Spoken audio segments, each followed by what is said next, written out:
Hi friends, welcome back to another video. ഇന്ന് നമ്മൾ ചെയ്യുന്നത് ദഹന വ്യവസ്ഥ എന്ന ടോപ്പിക്കിൽ രണ്ടാമത്തെ ക്ലാസ് ആണ്. 9th സ്റ്റാൻഡേർഡ് ഓൾഡ് SCERTയിലെ സെക്കൻഡ് ലെസൺ ആഹാരം അന്നപഥത്തിൽ, ഈ ഒരു ചാപ്റ്ററാണ് നമ്മൾ ഇന്ന് പഠിക്കുന്നത്. ഓൾഡ് SCERT സ്റ്റാൻഡേർഡ് 9 ചാപ്റ്റർ 2 ആഹാരം അന്നപഥത്തിൽ. ഓക്കെ, അപ്പോൾ ഈ ചാപ്റ്റർ ആരംഭിക്കുന്നത് നല്ലൊരു ചോദ്യത്തോട് കൂടിയിട്ടാണ്. ആഹാരം സ്വയം നിർമ്മിച്ചുപയോഗിക്കുന്ന സസ്യങ്ങൾക്ക് ദഹന വ്യവസ്ഥയില്ല എങ്കിൽ പിന്നെ അവയിൽ നിന്ന് ആഹാരം സ്വീകരിക്കുന്ന നമുക്കെന്തിനാണ് ദഹന വ്യവസ്ഥ? ഇതാണ് ചോദ്യം. ഈ ചോദ്യത്തോട് കൂടിയിട്ടാണ് ഈ ഒരു ലെസൺ ആരംഭിക്കുന്നത്. ഇനി തന്നിരിക്കുന്നത് ഒരു ബോക്സ് ആണ്. പോഷക ഘടകം, അവയുടെ ധർമ്മം. ആദ്യമായിട്ട് ധാന്യകം. ധാന്യകം എന്ന് പറയുമ്പോൾ ധാന്യകത്തിന്റെ ധർമ്മം എന്താണ് എന്നാണ് ചോദിച്ചിട്ടുള്ളത്. ഓക്കെ, എന്താണ്? ഊർജ ഉൽപാദനമാണ് അല്ലെ. ധാന്യകത്തിന്റെ ധർമ്മം എന്ന് പറയുന്നത് ഊർജ ഉൽപാദനമാണ്. പ്രോട്ടീൻ എന്ന് പറയുമ്പോഴോ നിർമ്മാണമാണ്. കലകളുടെയൊക്കെ നിർമ്മാണമാണ് പ്രോട്ടീന്റെ ധർമ്മം. കൊഴുപ്പാണെങ്കിൽ ഊർജ ഉൽപാദനമാണ്. ധാന്യകത്തിന്റെ പോലെ തന്നെ കൊഴുപ്പിനും ഊർജ ഉൽപാദനം എന്ന ധർമ്മമാണ് ഉള്ളത്. ഇനി ധാതുക്കളുടെ കേസാണെങ്കിലോ, ധാതുക്കളാണെങ്കിൽ ജീവൽ പ്രവർത്തന നിയന്ത്രണമാണ് ചെയ്യുന്നത്. ജീവൽ പ്രവർത്തന നിയന്ത്രണം. വിറ്റാമിനുകളാണെങ്കിൽ എന്താണ്? ജീവൽ പ്രവർത്തന സഹായം തന്നെയാണ് ചെയ്യുന്നത്. അതുപോലെ ജലമാണെങ്കിൽ ഇങ്ങനെ ഈ ജീവൽ പ്രവർത്തനങ്ങളൊക്കെ സുഗമമാക്കാൻ വേണ്ടിയിട്ടാണ് ജലത്തിന്റെ ധർമ്മം അതാണ്. അപ്പൊ ഒന്നുകൂടെ നോക്കാം. ധാന്യകം എന്ന് പറയുമ്പോൾ ഊർജ ഉൽപാദനമാണ്. ധാന്യകത്തിനും അതുപോലെ തന്നെ കൊഴുപ്പിനും ഊർജ ഉൽപാദനമാണ് ഡ്യൂട്ടി. ഊർജ ഉൽപാദനം. പ്രോട്ടീൻ ആണെങ്കിലോ കലകളുടെ നിർമ്മാണം. കലകളുടെ നിർമ്മാണമാണ് പ്രോട്ടീന്റെ ധർമ്മം. ധാതുക്കളാണെങ്കിൽ ജീവൽ പ്രവർത്തനങ്ങൾ നിയന്ത്രിക്കുന്നത് ധാതുക്കളാണ്. വിറ്റാമിനുകൾ എന്ന് പറയുമ്പോൾ ഈ ജീവൽ പ്രവർത്തനത്തിന് വേണ്ടുന്ന സഹായങ്ങളൊക്കെയാണ് വിറ്റാമിൻ നൽകുന്നത്. ഇനി ജലം എന്ന് പറയുമ്പോൾ എന്താണ്? എല്ലാ പ്രവർത്തനങ്ങളും സുഗമമാക്കാൻ വേണ്ടിയിട്ടാണ് ജലം അല്ലെ. ഇനി എന്താണ് ദഹനം എന്ന് തന്നിട്ടുണ്ട്. സങ്കീർണമായിട്ടുള്ള ആഹാര പദാർത്ഥങ്ങളെ ആഗിരണത്തിന് ഉതകുന്ന തരത്തിൽ ലഘു ഘടകങ്ങളാക്കി മാറ്റുന്ന പ്രക്രിയയാണ് ദഹനം അല്ലെങ്കിൽ ഡൈജഷൻ എന്ന് പറയുന്നത്. സങ്കീർണമായിട്ടുള്ള ആഹാര പദാർത്ഥങ്ങളെ ആഗിരണത്തിന് ഉതകുന്ന തരത്തിൽ ലഘു ഘടകങ്ങളാക്കി മാറ്റുന്ന പ്രക്രിയയാണ് ദഹനം. ഓക്കെ, ഇനി ദഹന വ്യവസ്ഥയുടെ ഭാഗങ്ങളാണ് തന്നിരിക്കുന്നത്. ദഹന വ്യവസ്ഥയുടെ ഭാഗങ്ങൾ എന്ന് പറയുമ്പോൾ എന്തൊക്കെയാണ്? വായ കഴിഞ്ഞ് പിന്നെ പോകുന്നത് നമ്മൾ ഓൾറെഡി പഠിച്ചിട്ടുള്ളതാണല്ലോ. അപ്പൊ നിങ്ങൾക്ക് അറിയാം, വായയിൽ നിന്ന് നേരെ എന്താ ചെയ്യുന്നത്? അന്നനാളം അല്ലെ. ഇത് അന്നനാളമാണ്. പിന്നെന്താ ഉള്ളത്? പിന്നീട് ആഹാരം എത്തുന്നത് എവിടെയാണ്? ആമാശയത്തിലാണ് അല്ലെ. ആമാശയത്തിൽ എത്തുന്നുണ്ട്. അവിടെ നിന്ന് ചെറുകുടലിലേക്ക്, ഇതല്ലേ ചെറുകുടലിലേക്ക്, പിന്നീട് അവിടെ നിന്ന് വൻകുടലിലേക്ക് അല്ലെ. പിന്നെ ആനസ് വഴി മലാശയം അല്ലെ. ആനസ് അല്ലെങ്കിൽ മലാശയം വഴി മലം പുറത്തേക്ക് പോവുകയും ചെയ്യുന്നു. ഇനി ആഹാരം വായ്ക്കുള്ളിൽ എന്ന് പറഞ്ഞ് ഇവിടെ ഒരു ഹെഡ് തന്നിട്ടുണ്ട്. അപ്പൊ നോക്കാം. വായിൽ വെച്ചിട്ട് എന്തൊക്കെ മാറ്റങ്ങളാണ് ആഹാരത്തിന് സംഭവിക്കുന്നത്? എന്താണ്? ചവച്ചരയ്ക്കും അല്ലെ. ഉമിനീരുമായിട്ട് കലരും. ആഹാരം നന്നായി ചവച്ചരയ്ക്കുന്നതിന് അനുയോജ്യമായ ഘടനയും ക്രമീകരണവുമാണ് പല്ലുകൾക്ക് ഉള്ളത്. ഓക്കെ, ആഹാരം നന്നായി ചവച്ചരയ്ക്കുന്നതിന് അനുയോജ്യമായ ഘടനയും ക്രമീകരണവുമാണ് പല്ലുകൾക്കുള്ളത്. പല്ലുകൾ എന്ന് പറയുമ്പോൾ പല്ലുകൾ എന്ന് കേൾക്കുമ്പോഴേ നമ്മൾ ഓൾറെഡി പറഞ്ഞ കോഡ് ഓർത്തോളണം. എന്തായിരുന്നു കോഡ്? വീണ്ടും ആവർത്തിക്കുകയാണ്. ഉക്കോ അഗ്രചർവണകം എന്നായിരുന്നു അല്ലേ. ഉക്കോ അഗ്രചർവണകം. എന്താണ്? ഉളിപ്പല്ല്. കോമ്പല്ല്. ഉക്കോ അഗ്രചർവണകം. ചർവണകം. 4 പല്ലുവായി. എന്തായിരുന്നു നമ്മൾ പഠിച്ച നമ്പർ? എത്രയായിരുന്നു? 8, 4, 8, 12. 8, 4, 8, 12. എന്താണ്? മുറിച്ച് കീറി ചവച്ചരയ്ക്കാൻ അല്ലെ. അപ്പോൾ ഒന്നുകൂടി നോക്കാം. ആഹാരം കടിച്ചു മുറിക്കുന്നതിന് സഹായിക്കുന്നത് ഉളിപ്പല്ലുകളാണ്. ഉളിപ്പല്ലുകൾ മുകളിലും താഴെയുമായിട്ട് 8 എണ്ണമാണ് ഉള്ളത് അല്ലെ. പിന്നെ കോമ്പല്ല് എന്ന് പറയുമ്പോൾ ആഹാരം എന്തിനാണ്? കടിച്ചു കീറാൻ വേണ്ടിയിട്ടാണ്. അതുപോലെ തന്നെ അഗ്രചർവണകം എന്ന് പറയുമ്പോൾ ചവച്ചരയ്ക്കാനാണ്. ചർവണകവും എന്തിനു തന്നെയാണ്? ചവച്ചരയ്ക്കാൻ വേണ്ടിയിട്ടാണ്. മുകളിലും താഴെയുമായി 8 അഗ്രചർവണകവും 12 എന്താണ്? ചർവണകവും ആണ് നമുക്ക് ഉള്ളത്. ചവച്ചരയ്ക്കുക എന്നുള്ളത് അതിന്റെ രണ്ടിന്റെയും ഡ്യൂട്ടി. ടോട്ടൽ രണ്ടും കൂടി 8ഉം 12ഉം 20 എണ്ണം ഉണ്ട്. ഇതാണ് അണപ്പല്ലുകൾ എന്ന് അറിയപ്പെടുന്നത്. ഇനി നമുക്ക് പഠിക്കാനുള്ളത് പല്ലിന്റെ ജസ്റ്റ് സ്ട്രക്ചറാണ്. അപ്പോൾ ഇവിടെ നമുക്കൊരു കോമ്പല്ലും ഒരു ചർവണകവും തന്നിട്ടുണ്ട്. നമുക്കറിയാം, മോണയുടെ മുകളിലേക്കുള്ള പല്ലിന്റെ ഭാഗത്തെയാണ് എന്ത് പറയുന്നത്? ദന്തമകുടം എന്ന് പറയുന്നത്. ഇതാണ് മോണയുടെ മുകളിലേക്കുള്ള ഈ ഒരു ഭാഗം അല്ലെ. ആ വെളുത്ത് ഇനാമൽ കാണുന്ന ആ ഭാഗമാണ് എന്ത്? ദന്തമകുടം എന്ന് പറയുന്നത്. പിന്നെ അത് കഴിഞ്ഞ് ദന്തഗളമുണ്ട്. അത് കഴിഞ്ഞ് ദന്തമൂലമുണ്ട്. ദന്തമൂലം അല്ലെങ്കിൽ റൂട്ട് ഓഫ് ടീത്ത് എന്ന് നമ്മൾ പറയും. അപ്പോൾ ഇനാമല് വൈറ്റ് കളറിലാണ് ഇനാമൽ കാണപ്പെടുന്നത്. കടുപ്പമേറിയ ഭാഗമാണ്. നമ്മുടെ മനുഷ്യ ശരീരത്തിലെ ഏറ്റവും കടുപ്പമേറിയ ഭാഗം ഏതാണ്? PSCയുടെ PYQ ആണ്. ഏതാണ്? ഇനാമലാണ്. നിർജീവമായിട്ടുള്ള പാർട്ടാണ്. ഇനി എന്താണ് ഡെൻഡൈൻ എന്ന് പറയുന്നത്? ഡെൻഡൈൻ എന്നാൽ പല്ല് നിർമ്മിച്ചിരിക്കുന്ന ജീവനുള്ള കലയെയാണ് ഡെൻഡൈൻ എന്ന് പറയുന്നത്. പല്ല് നിർമ്മിച്ചിരിക്കുന്ന ജീവനുള്ള കലയെയാണ് ഡെൻഡൈൻ എന്ന് പറയുന്നത്.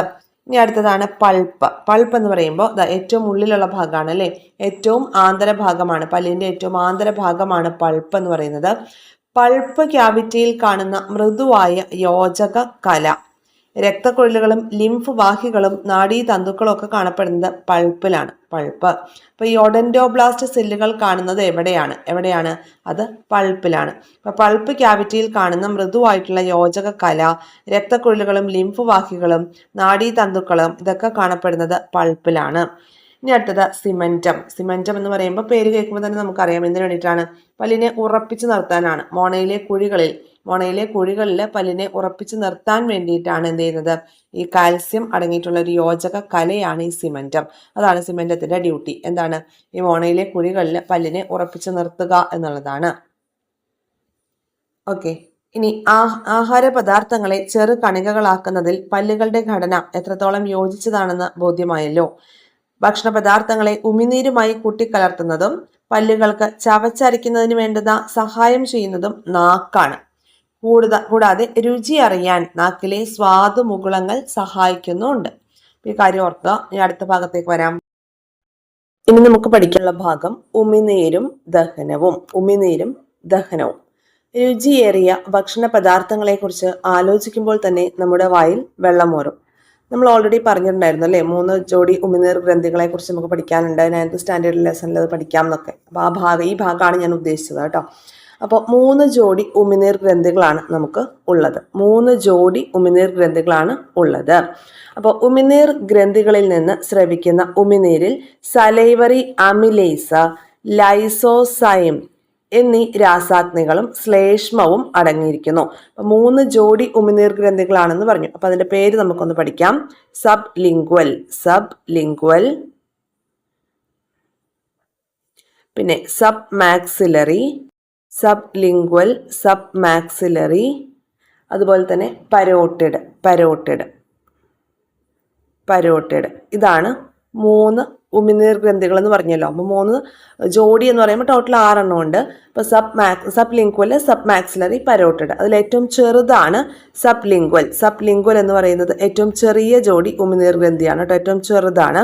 അതുപോലെ പരോട്ടിഡ് ആണ് ഏറ്റവും വലിയ ഉമിനീർ ഗ്രന്ഥി എന്ന് പറയുന്നത്. 3 ജോഡി ഉമിനീർ ഗ്രന്ഥികളാണ് വായിലുള്ളത്. ഉമിനീർ ഗ്രന്ഥികളിൽ നിന്ന് സ്രവിക്കുന്ന ഉമിനീരിൽ സലൈവറി അമിലേസ് ഉണ്ട്, അതുപോലെ തന്നെ ലൈസോസൈം ഉണ്ട്. അപ്പോൾ എന്നീ രാസാഗ്നികളും അതുപോലെ ശ്ലേഷ്മവും ഒക്കെ അടങ്ങിയിരിക്കുന്നു. ഭക്ഷണത്തെ വിഴുങ്ങാൻ പാകത്തിൽ വഴുവഴുപ്പുള്ളതാക്കുന്നത് ശ്ലേഷ്മമാണ്. ഭക്ഷണത്തിലൂടെ പ്രവേശിക്കുന്ന രോഗാണുക്കളെ ഒരു പരിധി വരെ നശിപ്പിക്കുന്നത് ലൈസോസൈം സഹായിക്കുന്നു. ലൈസോസൈം പേര് പ്രത്യേകം ഓർക്കുക, ലൈസോസൈം ആണ്.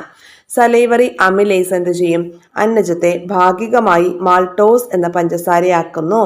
കറികളൊന്നും കൂടാതെ കുറച്ചു നേരം ചോറ് ചവച്ചരയ്ക്കുമ്പോൾ ചെറുതായി മധുരം അനുഭവപ്പെടുന്നതിന് പിന്നിലെ രസതന്ത്രവും ഇതുതന്നെയാണ്. ഓക്കെ. അപ്പോൾ നമ്മുടെ സലൈവയിൽ എന്തൊക്കെയുണ്ട്? സലൈവറി അമിലേസ് ഉണ്ട്, ലൈസോസൈം ഉണ്ട് അല്ലെ, കൂടാതെ ശ്ലേഷ്മവും ഉണ്ട്. ഭക്ഷണത്തെ വിഴുങ്ങാൻ പാകത്തിൽ വഴുവഴുപ്പുള്ളതാക്കുന്നത് ശ്ലേഷ്മമാണ്. അതുപോലെ ഭക്ഷണത്തിലൂടെ നമ്മുടെ ഉള്ളിലേക്ക് പ്രവേശിക്കുന്ന രോഗാണുക്കളെയൊക്കെ ഒരു പരിധി വരെ ലൈസോസൈം തടയുന്നുണ്ട്. പിന്നെ സലൈവറി അമിലേസ് എന്ന് പറയുന്നതോ, സലൈവറി അമിലേസ് അന്നജത്തെ ഭാഗികമായിട്ട് മാൾട്ടോസ് എന്ന പഞ്ചസാര രൂപത്തിലേക്ക് കൺവേർട്ട് ചെയ്യുകയാണ് ചെയ്യുന്നത്. കറികളൊന്നും കൂടാതെ കുറച്ചു നേരം ചോറ് ചവച്ചരയ്ക്കുമ്പോൾ നമുക്ക് ചെറുതായി മധുരം അനുഭവപ്പെടുന്നുണ്ട്. കാരണം എന്താണ്? സ്റ്റാർച്ചിനെ മാൾട്ടോസ് ആക്കി മാറ്റുകയാണ് അല്ലേ. ഉമിനീര് നമ്മുടെ അന്നജത്തിൽ പ്രവർത്തിക്കുന്നതുകൊണ്ടാണ് അങ്ങനെ എന്ത് ചെയ്യുന്നത്? നമുക്കൊരു മധുരം അവിടെ അനുഭവപ്പെടുന്നത്. സ്റ്റാർച്ചിനെ മാൾട്ടോസ് ആക്കി കൺവേർട്ട് ചെയ്യാണ്. ഓക്കെ. ഇനി ആഹാരം അന്നനാളത്തിലൂടെ. ഈ ഭാഗത്തൊന്നും ചോദ്യം വന്നിട്ടുണ്ട് കേട്ടോ. ഭാഗികമായി ദഹിച്ച ആഹാരം ഗ്രസനിയിലൂടെ അന്നനാളത്തിൽ പ്രവേശിക്കുന്നു. ഗ്രസനിയിൽ നിന്നാണ് ശ്വാസനാളവും ആരംഭിക്കുന്നത്. ഈ ഒരു പിക്ചർ നോക്കാം. ഇത് കണ്ടോ? നാക്ക് ഭക്ഷണത്തെ അണ്ണാക്കിന്റെ സഹായത്തോടു കൂടി അമർത്തി ചെറിയ ഉരുളകളാക്കി മാറ്റുകയാണ് ചെയ്യുന്നത്. ഇത് നാവാണ് കാണിച്ചിരിക്കുന്നത്. നാവ് അണ്ണാക്കിന്റെ സഹായത്തോടു കൂടിയിട്ട് എന്ത് ചെയ്യും? ഭക്ഷണത്തെ അമർത്തി ഉരുളകളാക്കി മാറ്റുകയാണ് ചെയ്യുന്നത്. ഇനി ചെറുനാക്ക് എന്ന് പറയുമ്പോൾ ഗ്രസനിയിലേക്ക് തുറക്കുന്ന നാസാഗഹ്വരത്തെ ഈ ഭാഗം അടയ്ക്കുന്നു. ചെറുനാക്ക് എന്താ ചെയ്യുന്നത്? ഗ്രസനിയിലേക്ക് തുറക്കുന്ന നാസാഗഹ്വരം. നോക്കിയേ, നമ്മൾ ശ്വാസം എടുക്കുന്ന ഈ ഒരു ഭാഗം, ശ്വാസം ഇങ്ങനെ പോകുന്നതും ഇതിലൂടെയാണ്. വായിലൂടെ നമ്മൾ കഴിക്കുന്ന ആഹാരവും ഈ ഒരു റൂട്ടിലൂടെയാണ് പോവുക. ഇവിടെ എത്തിക്കഴിയുമ്പോൾ ഒരു കോമൺ റൂട്ടാണ് ഇതിനുള്ളത് അല്ലേ. അപ്പോൾ ഇവിടെ ശ്വാസം എന്ന് പറയുമ്പോൾ ആ ശ്വാസം നമ്മൾ എടുക്കുന്നത് പിന്നെ എന്താണ്, ലങ്സിലേക്ക് പോകണം അല്ലേ, ലങ്സിലേക്ക് പോകണം. പിന്നെ അതുപോലെ ഭക്ഷണം നമ്മൾ കഴിക്കുന്നത് ലങ്സിൽ പോവാതെ അന്നനാളത്തിലേക്ക് പോകണം. അപ്പം ഇതിന് രണ്ടിനും കൂടി കോമൺ ആയിട്ട് ഒരു ഓപ്പണിംഗ് ആണ് ഇവിടെ ഉള്ളത്. മനസ്സിലായോ? ഈ ഭാഗത്ത് ഒരു കോമൺ ആയിട്ടുള്ള ഓപ്പണിംഗ് ആണ് നമുക്ക് കാണാനായിട്ട് സാധിക്കുന്നത് അല്ലേ. ഇതിലെ ഇങ്ങോട്ട് പോയാൽ ലങ്സിലേക്കും പോകും. അപ്പം ഈ ഒരു ഭാഗത്താണ് നമ്മുടെ പ്രശ്നങ്ങൾ വരുന്നത്. അപ്പോൾ നമ്മൾ ഭക്ഷണം കഴിക്കുമ്പോൾ അത് ശ്വാസനാളത്തിലേക്ക് കടക്കാതെ പ്രത്യേകം അതിനൊരു ഒരു ക്ലോസിംഗ് പാർട്ട് വേണം. അപ്പം അതാണ് ക്ലോമപിദാനം എന്ന് പറയുന്നത്. ശ്വാസനാളം മുകളിലേക്ക് ഉയർന്ന് ഈ ഭാഗം കൊണ്ട് അടയ്ക്കപ്പെടുന്നു. ക്ലോമപിദാനം അല്ലെങ്കിൽ എപ്പിഗ്ലോട്ടിസ്. ശ്വാസനാളത്തിലേക്ക് ഫുഡ് എൻട്രി തടയുന്നത് ഈ ഒരു ക്ലോമപിദാനമാണ്. മനസ്സിലായോ? ക്ലോമപിദാനത്തിന് തന്നെയാണ് എപ്പിഗ്ലോട്ടിസ് എന്ന് അറിയപ്പെടുന്നത്. അപ്പോൾ ശ്വാസനാളം മുകളിലേക്ക് ഉയർന്ന് ഈ ഒരു എപ്പിഗ്ലോട്ടിസ് എന്ന ഭാഗം കൊണ്ട് അടയ്ക്കുന്നു. അപ്പോൾ എന്ത് ചെയ്യും? നാവിന്റെ പിൻഭാഗം ഭക്ഷണത്തെ ഈ ഒരു ക്ലോമപിദാനത്തിന് മുകളിലൂടെ നാളത്തിലേക്ക് കടത്തിവിടുകയാണ് ചെയ്യുന്നത്. മനസ്സിലായോ? ക്ലോമപിദാനം വന്നിട്ട് ശ്വാസനാളത്തിന് മുകളിലുള്ള ആ ഒരു പാർട്ട് ക്ലോസ് ചെയ്യും. കണ്ടോ, ഇവിടെ ഈ ഒരു പാർട്ട് ക്ലോസ് ചെയ്യും. അത് ആ ഒരു സമയത്ത് എന്ത് ചെയ്യും? നാക്കിന്റെ പിൻഭാഗം ഭക്ഷണത്തെ ക്ലോമപിദാനത്തിന് മുകളിലൂടെ അന്നനാളത്തിലേക്ക് കടത്തിവിടുന്നു. ഈ ക്ലോമപിദാനം കാരണമാണ് നമുക്ക് ശ്വാസകോശത്തിലേക്ക് ഫുഡ് പോവാതെ നമുക്ക് അത് കറക്റ്റായിട്ട് അന്നനാളത്തിലേക്ക് കടന്നു പോകുന്നത്. മനസ്സിലായോ? ചെറുനാക്ക് എന്താണ്? ഗ്രസനിയിലേക്ക് തുറക്കുന്ന നാസാഗഹ്വരത്തെ അടയ്ക്കുന്ന ഭാഗമാണ് ചെറുനാക്ക് എന്ന് പറയുന്നത്. ചെറുനാക്ക് അല്ലെങ്കിൽ വ്യൂള എന്നൊക്കെ പറയും. ഓക്കെ, നേസൽ ക്യാവിറ്റിയെ അടയ്ക്കുന്നത് ചെറുനാക്കാണ്. ക്ലിയർ ആയി? ഇനി അടുത്തൊരു ഭാഗത്തേക്ക് വരാം. ഭക്ഷണം കഴിക്കുമ്പോൾ സംസാരിക്കരുത് എന്ന് പറയുന്നതിൻ്റെ അതിൻ്റെ പിന്നെയുള്ള ഐഡിയ എന്താണെന്നുള്ളത് മനസ്സിലായല്ലോ. ഭക്ഷണം ആമാശയത്തിലെത്തുന്നത് അന്നനാള ഭിത്തിയുടെ തരംഗ രൂപത്തിലുള്ള ചലനത്തിലൂടെയാണ്. നമ്മൾ ഓൾറെഡി പറഞ്ഞു. ആ ഒരു തരംഗ ചലനത്തെയാണ് പെരിസ്റ്റാൾസിസ് മൂവ്മെന്റ് എന്ന് പറയുന്നത്. അപ്പോൾ ഈ അന്നനാളത്തിലൂടെ ഭക്ഷണം ആമാശയത്തിലേക്ക് എത്തുന്നതും ഒരു പെരിസ്റ്റാൾസിസ് മൂവ്മെന്റ് വഴിയാണ്. അതുപോലെ തന്നെ ഭക്ഷണം ആമാശയത്തിലെത്തുന്നത് അന്നനാള ഭിത്തിയുടെ തരംഗ ചലനം കൊണ്ടാണ്. അതിനെയാണ് പെരിസ്റ്റാൾസിസ് എന്ന് പറയുന്നത്. അതുപോലെ ആമാശയത്തിനുള്ളിൽ വെച്ച് വീണ്ടും തരംഗ ചലനത്തിന്റെ ഫലമായിട്ട് എന്ത് ചെയ്യുന്നത്? ഫുഡ് ഡൈജസ്റ്റ് ആവുന്നത്. അവിടെയും എന്ത് നടക്കുന്നുണ്ട്? പെരിസ്റ്റാൾസിസ് മൂവ്മെന്റ് നടക്കുന്നുണ്ട്. ഇനി ആഹാരം ആമാശയത്തിൽ, ആ ഒരു ഭാഗം നോക്കാം.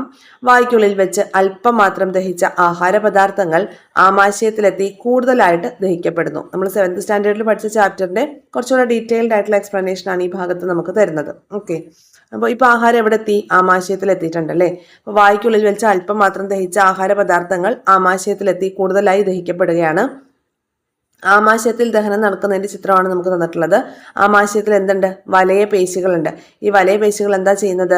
ആമാശയത്തിലെ ശക്തമായ പെരിസ്റ്റാൾസിസ് മൂവ്മെന്റ് ആഹാരത്തെ കുഴമ്പ് രൂപത്തിലാക്കി മാറ്റുന്നു. ഈ കുഴമ്പ് രൂപത്തിലായിട്ടുള്ള ആഹാരത്തിനെയാണ് കൈം എന്ന് പറയുന്നത്. ഈ കൈം എന്ന് പറയുമ്പോൾ അതിന്റെ pH വാല്യൂ കൂടി നമ്മൾ നോട്ട് ചെയ്ത് വെക്കണം. അതിന്റെ pH വാല്യൂ 2 ആണ്. കേട്ടോ. അപ്പൊ ആമാശയത്തിന്റെ അവസാന ഭാഗത്ത് പ്രത്യേക തരം വലയ പേശികളുണ്ട്. അതെന്തിനു വേണ്ടിയിട്ടാണ്?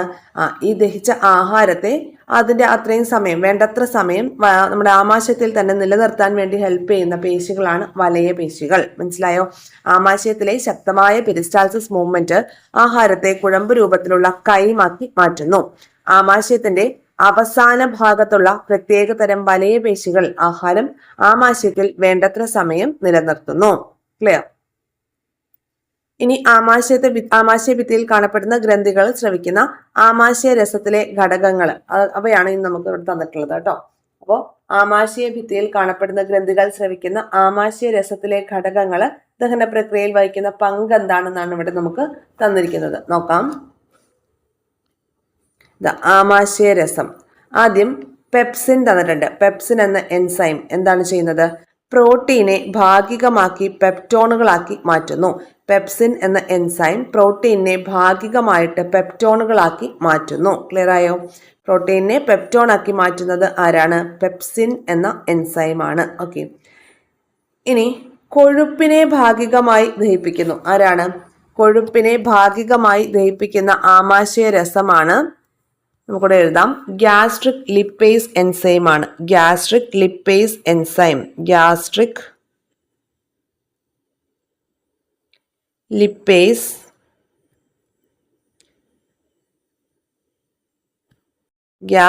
ലിപ്പേസ് എൻസൈം ആണ് എന്ത് ചെയ്യുന്നത്? കൊഴുപ്പിനെ ഭാഗികമായി ദഹിപ്പിക്കുന്ന എൻസൈമാണ് ഗ്യാസ്ട്രിക് ലിപ്പേസ് എൻസൈം. ഇനി ഹൈഡ്രോക്ലോറിക് ആസിഡ് എന്ന് പറയുമ്പോൾ രണ്ട് ഡ്യൂട്ടീസ് ആണുള്ളത്. എന്തൊക്കെയാണ്? ഭക്ഷണത്തിലെ രോഗാണുക്കളെ നശിപ്പിക്കുന്നു. അതുപോലെ ആമാശയത്തിൽ നടക്കുന്ന ദഹന പ്രക്രിയയ്ക്ക് അനുയോജ്യമായിട്ടുള്ള pH ക്രമപ്പെടുത്തുന്നു. ഓക്കെ, അപ്പൊ ഭക്ഷണത്തിലെ രോഗാണുക്കളെ നശിപ്പിക്കുന്ന ഒരു റോളും ഹൈഡ്രോക്ലോറിക് ആസിഡിനുണ്ട്. കൂടാതെ ആമാശയത്തിൽ നടക്കുന്ന ദഹന പ്രക്രിയയ്ക്ക് യോജിച്ച pH ക്രമപ്പെടുത്തുന്നതും ഹൈഡ്രോക്ലോറിക് ആസിഡാണ്. ഹൈഡ്രോക്ലോറിക് ആസിഡിന്റെ pH PSC ചോദിച്ചിട്ടുള്ളതാണ്. എത്രയാണ്? 1 മുതൽ 3 വരെയാണ്. 1 മുതൽ 3 വരെയാണ് ഹൈഡ്രോക്ലോറിക് ആസിഡിന്റെ pH വാല്യൂ. 1 മുതൽ 3 വരെ. അടുത്തത് ശ്ലേഷ്മം നമ്മൾ പറഞ്ഞിരുന്നു അല്ലേ? ദഹനരസങ്ങളുടെ പ്രവർത്തനങ്ങളിൽ നിന്ന് ആമാശയ ഭിത്തിയെ സംരക്ഷിക്കുന്നതാണ് ശ്ലേഷ്മം. ഓക്കെ, അപ്പോൾ ഒന്നുകൂടെ നോക്കാം. ആമാശയ രസങ്ങളും അതിന്റെ ധർമ്മവും ഒക്കെയാണ് പറഞ്ഞിട്ടുള്ളത്. അപ്പൊ ആമാശയ രസം എന്ന് പറയുമ്പോൾ ആദ്യം പെപ്സിൻ എന്ന് പറയുന്ന എൻസൈം പ്രോട്ടീനെ ഭാഗികമാക്കിയിട്ട് പെപ്റ്റോണുകളാക്കി മാറ്റുകയാണ്. പ്രോട്ടീനെ ഭാഗികമായി പെപ്റ്റോണുകളാക്കി മാറ്റുന്നത് പെപ്സിൻ എന്ന എൻസൈമാണ്. ഇനി ഗ്യാസ്ട്രിക് ലിപ്പേസ് എൻസൈം ആണ് കൊഴുപ്പിനെ ഭാഗികമായി ദഹിപ്പിക്കുന്നത്. ഹൈഡ്രോക്ലോറിക് ആസിഡിന് 2 ഡ്യൂട്ടീസ് ഉണ്ട്, 2 ധർമ്മങ്ങളുണ്ട്. എന്തൊക്കെയാണ്? ഭക്ഷണത്തിലെ രോഗാണുക്കളെ നശിപ്പിക്കുന്നു. കൂടാതെ ആമാശയത്തിൽ നടക്കുന്ന ദഹന പ്രക്രിയയ്ക്ക് യോജിച്ച pH ക്രമപ്പെടുത്തുന്നു. ഹൈഡ്രോക്ലോറിക് ആസിഡിന്റെ pH 1 മുതൽ 3 വരെ എന്ന പോയിന്റ് ഓർത്തു വയ്ക്കുക. ഇനി ശ്ലേഷ്മം എന്ന് പറയുമ്പോൾ ദഹനരസങ്ങളുടെ പ്രവർത്തനങ്ങളിൽ നിന്ന് ആമാശയ ഭിത്തിയെ സംരക്ഷിക്കുക എന്ന ഡ്യൂട്ടിയാണ് ആർക്കുള്ളത്? ശ്ലേഷ്മത്തിനുള്ളത്. ഇനി ശരീരത്തിലെ ആസിഡ് ഫാക്ടറി എന്താണ് ഇവിടെ പറയുന്നത് നോക്കാം. ആമാശയ ഭിത്തിയിലെ ഓക്സന്റിക് കോശങ്ങളാണ് ആമാശയ രസത്തിലെ പ്രധാന ഘടകമായിട്ടുള്ള ഹൈഡ്രോക്ലോറിക് ആസിഡ് നിർമ്മിക്കുന്നത്. അപ്പോൾ ഹൈഡ്രോക്ലോറിക് ആസിഡ് നിർമ്മിക്കുന്ന കോശങ്ങൾ ഏതാണ്? ഓക്സന്റിക് കോശങ്ങളാണ് പ്രധാനമായിട്ടും ഹൈഡ്രോക്ലോറിക് ആസിഡ് നിർമ്മിക്കുന്നത്. ആമാശയ ഭിത്തിയിലെ ഓക്സന്റിക് കോശങ്ങളാണ് ആമാശയ രസത്തിലെ പ്രധാന ഘടകമായിട്ടുള്ള HCl ഹൈഡ്രോക്ലോറിക് ആസിഡ് നിർമ്മിക്കുന്നത്. അതിന്റെ pH മൂല്യം 1 മുതൽ 3 വരെയാണ്. ലോഹത്തെ വരെ ദ്രവിപ്പിക്കാൻ കഴിയുന്ന ഈ ആസിഡ് എന്തുകൊണ്ട് ആമാശയ ഭിത്തിയെ തകർക്കുന്നില്ല എന്ന ചോദ്യം പ്രസക്തമാണ്. എന്തുകൊണ്ടാണ്? അവിടുത്തെ ആവരണ കലയിലെ സവിശേഷ കോശങ്ങൾ സ്രവിക്കുന്ന ശ്ലേഷ്മവും ബൈകാർബണേറ്റുമാണ് ആമാശയ ഭിത്തിയെ സംരക്ഷിക്കുന്നത്. ശ്ലേഷ്മം ആമാശയത്തിന്റെ ഉൾഭാഗത്തെ ആവരണം ചെയ്ത് ആസിഡിനെ ചെറുക്കുന്നു. ക്ഷാരഗുണമുള്ള ബൈകാർബണേറ്റ് ആസിഡിനെ നിർവീര്യമാക്കുന്നു. എന്നാൽ ചിലരിൽ ആസിഡിന്റെ ഉൽപാദനം ക്രമാതീതമാകും. അപ്പോൾ സംരക്ഷണ സംവിധാനം പരാജയപ്പെടും. അങ്ങനെയുള്ളവരിലാണ് അസിഡിറ്റി ഒരു ആരോഗ്യ പ്രശ്നമാകുന്നത്. അത് നീണ്ടു നിൽക്കുമ്പോഴാണ് ആമാശയ വ്രണങ്ങൾ അല്ലെങ്കിൽ ഗ്യാസ്ട്രിക് അൾസർ ഉണ്ടാകുന്നത്. ക്ലിയർ ആയല്ലോ? അപ്പൊ ഹൈഡ്രോക്ലോറിക് ആസിഡ് അതിന്റെ ഒരു കാര്യങ്ങളാണ് പറഞ്ഞിട്ടുള്ളത്. ആമാശയ ഭിത്തിയിലെ ഓക്സന്റിക് കോശങ്ങളാണ് എന്ത് ചെയ്യുന്നത്? ഹൈഡ്രോക്ലോറിക് ആസിഡ് നിർമ്മിക്കുന്നത്. pH മൂല്യം 1 മുതൽ 3 വരെയാണ്. ലോഹത്തെ വരെ ദ്രവിപ്പിക്കാൻ കഴിവുള്ള ഈ ഒരു ആസിഡ് ആമാശയ ഭിത്തിയെ തകർക്കുന്നില്ല എന്ന പോയിന്റ് ശ്രദ്ധേയമാണ്. കാരണം എന്താണ്? ഈ ആമാശയ ഭിത്തിയിലെ ആവരണ കലയിലെ സവിശേഷ കോശങ്ങൾ സ്രവിക്കുന്ന ശ്ലേഷ്മവും ബൈകാർബണേറ്റുകളും ചേർന്ന് HCl-നെ നിർവീര്യമാക്കുകയാണ്. ആമാശയ ഭിത്തിയെ സംരക്ഷിക്കുന്ന ശ്ലേഷ്മവും ബൈകാർബണേറ്റും ഹൈഡ്രോക്ലോറിക് ആസിഡിനെ നിർവീര്യമാക്കുകയാണ്. ശ്ലേഷ്മം എന്താ ചെയ്യുന്നത്? ആമാശയത്തിന്റെ ഉൾഭാഗത്തെ ആവരണം ചെയ്ത് ആസിഡിനെ ചെറുക്കുകയും ക്ഷാരഗുണമുള്ള ബൈകാർബണേറ്റ് ആസിഡിനെ നിർവീര്യമാക്കുകയും ചെയ്യുന്നുണ്ട്. പക്ഷെ ആസിഡിറ്റി കൂടുതൽ പ്രൊഡ്യൂസ് ചെയ്യുന്നവരിൽ ഹൈഡ്രോക്ലോറിക് ആസിഡ് കൂടുതൽ പ്രൊഡ്യൂസ് ചെയ്യുന്നവരിൽ എന്ത് ചെയ്യും? ഇത് ഗ്യാസ്ട്രിക് അൾസറിനൊക്കെ കാരണമായേക്കാം. ഇനി അടുത്തത് ആഹാരം ചെറുകുടലിൽ എന്ന ടോപ്പിക്കാണ്. അപ്പോൾ നമ്മുടെ ആമാശയത്തിലെ ദഹനം കഴിഞ്ഞു. ഇനി ആഹാരം ചെറുകുടലിലേക്ക് കടക്കുകയാണ്. മനുഷ്യന്റെ ചെറുകുടലിന് 5 മുതൽ 6 മീറ്റർ വരെ നീളമുണ്ട്. ഉദരാശയത്തിൽ അനേകം മടക്കുകളായി ചുറ്റി വളഞ്ഞാണ് ചെറുകുടൽ കാണപ്പെടുന്നത്. തന്മൂലം ചെറുകുടലിലൂടെ ആഹാരം വളരെ സാവധാനം മാത്രമേ നീങ്ങുകയുള്ളൂ. ആഹാരത്തിന്റെ ദഹനം പൂർത്തിയാകുന്നതും ആഗിരണം ആരംഭിക്കുന്നതും ചെറുകുടലിൽ വെച്ചാണ്. ആഹാരത്തിന്റെ ദഹനം സ്റ്റാർട്ട് ചെയ്യുന്നത് വായിൽ വെച്ചാണ്, ദഹനം പൂർത്തിയാകുന്നത് ചെറുകുടലിൽ വെച്ചാണ്, ആഗിരണം ആരംഭിക്കുന്നത് ചെറുകുടലിൽ വെച്ചാണ്. കുഴമ്പ് രൂപത്തിലായ ആഹാരം, അതായത് കൈം, ആമാശയത്തിൽ നിന്ന് ചെറുകുടലിന്റെ ആദ്യ ഭാഗമായ പക്വാശയം, ചെറുകുടലിന്റെ ആദ്യ ഭാഗത്തെ പക്വാശയം എന്നാണ് അറിയപ്പെടുന്നത്. അവിടേക്ക് കരളും ആഗ്നേയ ഗ്രന്ഥിയും ഉൽപ്പാദിപ്പിക്കുന്ന ദഹനരസങ്ങൾ ഒരു പൊതുകുഴലിലൂടെ എത്തിച്ചേരുന്നു. അവയിലെ എൻസൈമുകൾ ഭാഗികമായി ദഹിച്ച ആഹാര ഘടകങ്ങളിൽ പ്രവർത്തിച്ച് ദഹന പ്രക്രിയയ്ക്ക് ആക്കം കൂട്ടുകയും ചെയ്യുന്നു. മനസ്സിലായോ?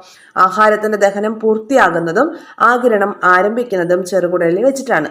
കുഴമ്പ് രൂപത്തിലുള്ള ആഹാരം, അതായത് കൈമ, ആമാശയത്തിൽ നിന്ന് ചെറുകുടലിന്റെ ആദ്യ ഭാഗമായിട്ടുള്ള പക്വാശയത്തിലേക്ക് കടക്കുന്നു.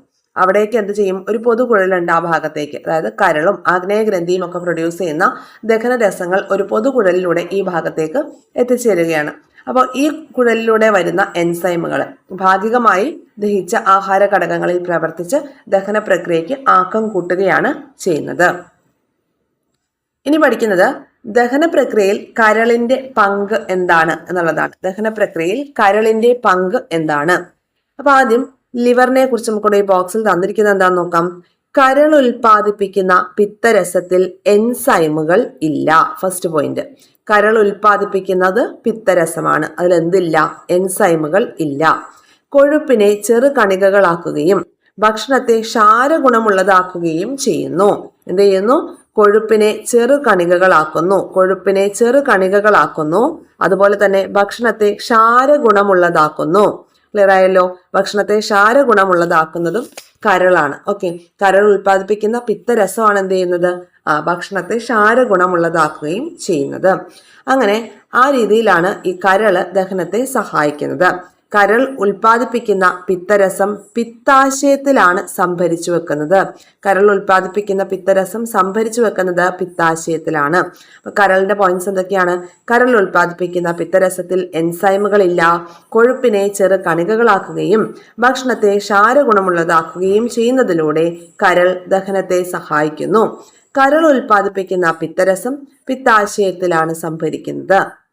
ഇനി ആഗ്നേയ ഗ്രന്ഥി, ആഗ്നേയ ഗ്രന്ഥി അല്ലെങ്കിൽ പാൻക്രിയാസ് എന്താണ് ഉൽപ്പാദിപ്പിക്കുന്നത്? ആഗ്നേയ രസമാണ് ഉൽപ്പാദിപ്പിക്കുന്നത്. പിത്തരസവും ആഗ്നേയ രസവും ഒരു പൊതുകുഴലിലൂടെ പക്വാശയത്തിലേക്ക് തുറക്കുന്നു. എന്താണ് ഈ പക്വാശയം എന്ന് പറയുന്നത്? പക്വാശയം എന്ന് പറയുന്നത് ചെറുകുടലിന്റെ ആദ്യ ഭാഗമാണ്. ചെറുകുടലിന്റെ ആദ്യ ഭാഗമായിട്ടുള്ള പക്വാശയത്തിലേക്ക് ഒരു പൊതുകുഴലിലൂടെ കരൾ, ആഗ്നേയ ഗ്രന്ഥി എന്നിവ ഉൽപ്പാദിപ്പിക്കുന്ന ദഹനരസങ്ങൾ ഏതൊക്കെയാണ്? പിത്തരസവും അതുപോലെ ആഗ്നേയ രസവും എന്ത് ചെയ്യുന്നു? ഈ പൊതുകുഴലിലൂടെ എത്തിച്ചേരുന്നു.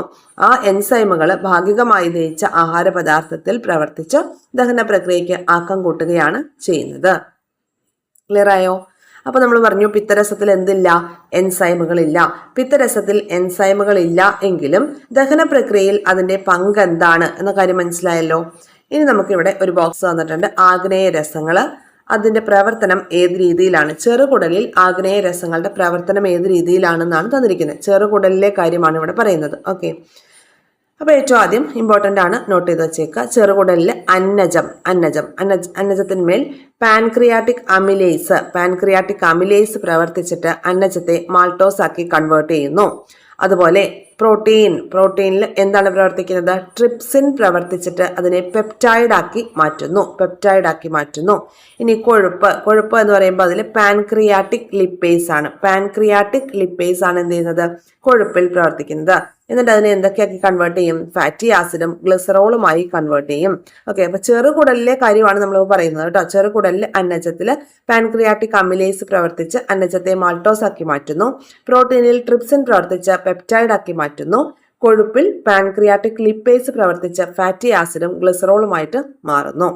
അപ്പോൾ പക്വാശയത്തിൽ നിന്ന് ആഹാരം മുന്നോട്ട് പോകുമ്പോൾ ചെറുകുടലിലെ ഗ്രന്ഥികൾ സ്രവിക്കുന്ന ആന്ത്രരസവുമായി കലരുന്നു. ആന്ത്രരസം എന്ന് പറഞ്ഞാൽ സ്മോൾ ഇൻറ്റസ്റ്റൈനൽ ജ്യൂസ്. പക്വാശയത്തിൽ നിന്ന് ആഹാരം മുന്നോട്ട് പോകുമ്പോൾ ചെറുകുടലിലെ ഗ്രന്ഥികൾ സ്രവിക്കുന്ന ആന്ത്രരസവുമായി കലരുന്നു. അതിൽ വ്യത്യസ്ത എൻസൈമുകൾ ഉണ്ട്. അവയിൽ ചിലത് മാൾട്ടോസിനെയും പാലിലെ ധാന്യകമായ ലാക്ടോസിനെയും പഞ്ചസാരയെയും ദഹിപ്പിച്ച് ഗ്ലൂക്കോസ്, ഫ്രക്ടോസ്, ഗാലക്ടോസ് എന്നീ ലഘു ഘടകങ്ങളാക്കി മാറ്റുന്നു. എന്താണ് പറഞ്ഞത്? സ്മോൾ ഇൻറ്റസ്റ്റൈനൽ ജ്യൂസ് മാൾട്ടോസിനെയും പാലിലെ ധാന്യമായിട്ടുള്ള ലാക്ടോസിനെയും പഞ്ചസാരയെയും ദഹിപ്പിച്ച് ഗ്ലൂക്കോസ്, ഫ്രക്ടോസ്, ഗാലക്ടോസ് എന്നീ ലഘു ഘടകങ്ങളാക്കി മാറ്റുന്നു. പക്വാശയത്തിൽ വെച്ച് തന്നെ കൊഴുപ്പിന്റെ ദഹനം ഏതാണ്ട് പൂർത്തിയായിട്ടുണ്ട് അല്ലെ. പിന്നെ അതുപോലെ മറ്റൊരു വിഭാഗം എൻസൈമുകൾ എന്താ ചെയ്യുന്നത്? പെപ്റ്റൈഡുകളെ അമിനോ ആസിഡുകളാക്കി മാറ്റുകയും ചെയ്യുന്നുണ്ട്. കൊഴുപ്പിന്റെ ദഹനം പക്വാശയത്തിൽ വെച്ച് തന്നെ ഏതാണ്ട് പൂർത്തിയായിരിക്കുന്നു. ഇനി നമുക്ക് ഈ ഒരു ഭാഗം കംപ്ലീറ്റ് ചെയ്യാം. ദഹനത്തിന് വിധേയമാകുന്ന പോഷകങ്ങൾ. ഓക്കെ, വായ മുതൽ ചെറുകുടൽ വരെയുള്ള കാര്യങ്ങൾ പറയുമ്പോൾ ധാന്യകം, ഓക്കെ, വായ മുതൽ ചെറുകുടൽ വരെ എത്തിയപ്പോഴേക്കും നമ്മുടെ ധാന്യകം എന്ന് പറയുന്നത് കാർബോഹൈഡ്രേറ്റിന്റെ അന്തിമ ഉൽപ്പന്നങ്ങൾ എന്തൊക്കെയായി മാറി? Glucose, fructose, galactose. അതല്ലേ നമ്മളോട് പറഞ്ഞത്? Glucose, fructose, galactose. Okay, glucose, fructose, galactose. കാർബോഹൈഡ്രേറ്റിന്റെ അന്തിമ ഉൽപ്പന്നം. നമ്മളൊരു കപ്പ കഴിച്ചു, എന്തായി മാറും? അത് ചെറുകുടലിൽ എത്തുമ്പോഴേക്കും ഗ്ലൂക്കോസ്, ഫ്രക്ടോസ്, ഗാലക്ടോസ് ആയിട്ട് മാറുന്നു. ഇനി പ്രോട്ടീൻ ആണ് കഴിക്കുന്നതെങ്കിലോ, നമ്മൾ പ്രോട്ടീൻ കണ്ടന്റ് ഉള്ള ഫുഡാണ് കഴിക്കുന്നതെങ്കിൽ അതിന്റെ അന്തിമ ഉൽപ്പന്നം എന്ന് പറയുന്നത് അമിനോ ആസിഡ് ആണ്.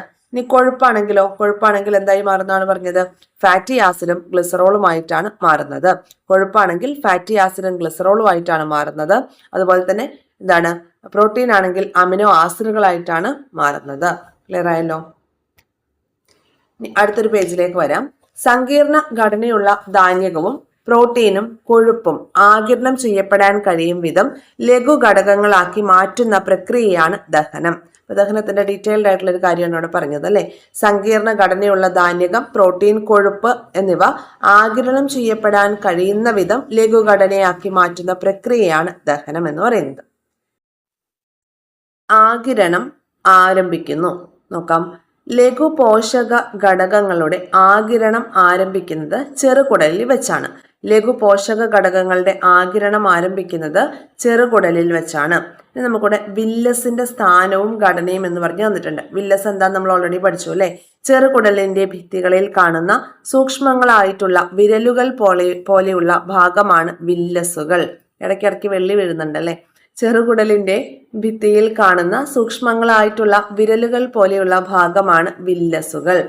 ഇത് ബിവായ്ക്കുവാണ് കേട്ടോ. ഇത് ചെറുകുടലിനകത്തെ പോഷക ആഗിരണത്തിനുള്ള പ്രതല വിസ്തീർണം അനേകം മടങ്ങ് വർദ്ധിപ്പിക്കുന്നു. ഒറ്റ നിര കോശങ്ങളാൽ ആഗിരണം ചെയ്യപ്പെട്ട വില്ലസുകളിൽ രക്തലോമികകളും ലിംഫ് ലോമികകളായിട്ടുള്ള ലാക്റ്റിലുകളും കാണപ്പെടുന്നു. ജലത്തിൽ ലയിക്കുന്ന പോഷകങ്ങൾ രക്തത്തിലേക്ക് ആഗിരണം ചെയ്യപ്പെടുന്നു. ഇനി ഫാറ്റി ആസിഡും ഗ്ലിസറോളും രക്തത്തിലേക്ക് ആഗിരണം ചെയ്യപ്പെടാത്തത് എന്തുകൊണ്ടാണ്? അറിയാലോ, ഞാൻ പറയാം. അപ്പൊ നോക്കാം. ചെറുകുടലിന്റെ ഭിത്തികളിൽ കാണുന്ന സൂക്ഷ്മങ്ങളായിട്ടുള്ള വിരലുകൾ പോലെയുള്ള ഭാഗങ്ങളാണ് വില്ലസുകൾ. ഇവ ചെറുകുടലിനകത്തെ പോഷക ആഗിരണത്തിനുള്ള പ്രതല വിസ്തീർണം അനേകം മടങ്ങ് വർദ്ധിപ്പിക്കുന്നു. ഒറ്റ നിര കോശങ്ങളാൽ ആവരണം ചെയ്യപ്പെട്ട വില്ലസിന് ഒറ്റ നിര കോശങ്ങളേ ഉള്ളൂ. അതിനകത്ത് എന്തൊക്കെയുണ്ട്? രക്തലോമികളുണ്ട്, ലിംഫ് ലോമികള്, ലാക്റ്റിയലുകളെല്ലാം ഉണ്ട്. ഇനി ജലത്തിൽ ലയിക്കുന്ന ലഘുപോഷകങ്ങളൊക്കെ എന്താ ചെയ്യുക? രക്തത്തിലേക്കാണ് ആഗിരണം ചെയ്യപ്പെടുക. ജലത്തിൽ ലയിക്കുന്ന ലഘുപോഷകങ്ങൾ രക്തത്തിലേക്ക് ആഗിരണം ചെയ്യപ്പെടുന്നു. അപ്പോൾ ഫാറ്റി ആസിഡും ഗ്ലിസറോളും എന്ത് ചെയ്യില്ല? രക്തത്തിൽ ലയിക്കില്ല, അല്ലെങ്കിൽ ജലത്തിൽ ലയിക്കില്ല. രക്തത്തിൽ കൂടുതൽ പെർസെൻറ്റേജ് എന്താണ്? ജലമാണ്.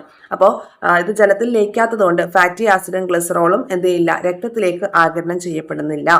ജലത്തിൽ ലയിക്കുന്ന പോഷക ഘടകങ്ങൾ രക്തത്തിലേക്ക് ആഗിരണം ചെയ്യപ്പെടുന്നു. ഫാറ്റി ആസിഡും ഗ്ലിസറോളും എന്ത് ചെയ്യില്ല? രക്തത്തിൽ ലയിക്കില്ല. അതുകൊണ്ട് അവയെ എങ്ങോട്ടാണ് ആഗിരണം ചെയ്യുക? ലാക്റ്റിയലിലേക്കാണ് ആഗിരണം ചെയ്യുക. ഇനി എന്താണ് ലാക്റ്റിയൽ, എന്താണ് രക്തലോമികൾ എന്നൊക്കെ നോക്കാം. ഈ ഒരു പിക്ചർ നോക്കുക. ഇവിടെ എന്താ തന്നിരിക്കുന്നത്? വില്ലസിന്റെ സ്ഥാനവും ഘടനയുമാണ് തന്നിരിക്കുന്നത്. വില്ലസ് എവിടെയാണ് കാണുന്നത്? ചെറുകുടലിന്റെ ഭിത്തിയിൽ കാണുന്ന ഫിംഗർ ലൈക്ക് സ്ട്രക്ചേഴ്സ് ആണ് എന്തെന്ന് പറയുന്നത്? വിരലുകൾ പോലെയുള്ള ഭാഗമാണ് എന്ന് പറയുന്നത് വില്ലസുകൾ എന്ന് പറയുന്നത്. അപ്പൊ ഈ വില്ലസിനെ ഒന്ന് വലുതാക്കി കാണിച്ചിട്ടുണ്ട്, നോക്കാം. വില്ലസ്. അപ്പൊ വില്ലസിന്റെ ഒരു സൂം ചെയ്ത ഇമേജ് ആണ് ഈ കാണുന്നത് കേട്ടോ. അപ്പൊ നോക്കിയാൽ അതിന്റെ ഒരു ക്രോസ് സെക്ഷൻ തന്നിട്ടുണ്ട് നമുക്ക്. അപ്പൊ അതിൽ രക്തലോമികൾ, ഈ വില്ലസിനകത്ത് ഈ വിരല് പോലെയുള്ള ഈ ഒരു ഭാഗത്തിനകത്ത് എന്തൊക്കെയുണ്ട്? രക്തലോമികളുണ്ട്, ലാക്റ്റിയലുകളുണ്ട് അല്ലെ. രക്തലോമികകൾ, ലാക്റ്റിയലുകൾ എന്നിവയെല്ലാം കാണപ്പെടുന്നുണ്ട്. ഓക്കെ, ഇനി രക്തലോമികകൾ എന്ന് പറയുമ്പോൾ ഗ്ലൂക്കോസും ഫ്രക്ടോസും ഗാലക്ടോസും അമിനോ ആസിഡും ഒക്കെ എന്ത് ചെയ്യും, രക്തത്തിലേക്ക് ആഗിരണം ചെയ്യപ്പെടും. ഓക്കെ, ഏതൊക്കെയാണ്? Glucose, fructose, galactose, amino acid. ജലത്തിൽ ലയിക്കുന്ന ലഘുപോഷകങ്ങളെല്ലാം എന്ത് ചെയ്യും, രക്തത്തിലേക്ക് ആഗിരണം ചെയ്യപ്പെടും. അതായത് glucose, fructose, galactose, amino acid എന്നിവ രക്തത്തിലേക്ക് ആഗിരണം ചെയ്യപ്പെടും. ഇനി ലാക്റ്റിൽ എന്ന് പറയുമ്പോൾ ഫാറ്റി ആസിഡും ഗ്ലിസറോളും ലാക്റ്റിലുകൾക്കുള്ളിലെ ലിംഫിലേക്കാണ് ആഗിരണം ചെയ്യപ്പെടുന്നത്. ലാക്റ്റിലുകൾക്കുള്ളിലെ ലിംഫിലേക്കാണ് എന്ത് ചെയ്യുന്നത്, ഫാറ്റി ആസിഡും ഗ്ലിസറോളും ആഗിരണം ചെയ്യപ്പെടുന്നത്.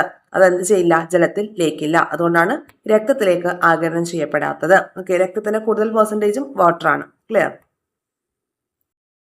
ഏകദേശം 90% ജലത്തിന്റെയും ആഗിരണം നടക്കുന്നത് വില്ലസിലൂടെയാണ്. കേട്ടല്ലോ, പോഷക ഘടകങ്ങളുടെയും അതുപോലെ തന്നെ ഏകദേശം 90% ജലത്തിന്റെയും ആഗിരണം നടക്കുന്നത് വില്ലസിലൂടെയാണ് എന്നുള്ള കാര്യം മനസ്സിലാക്കി വെക്കുക.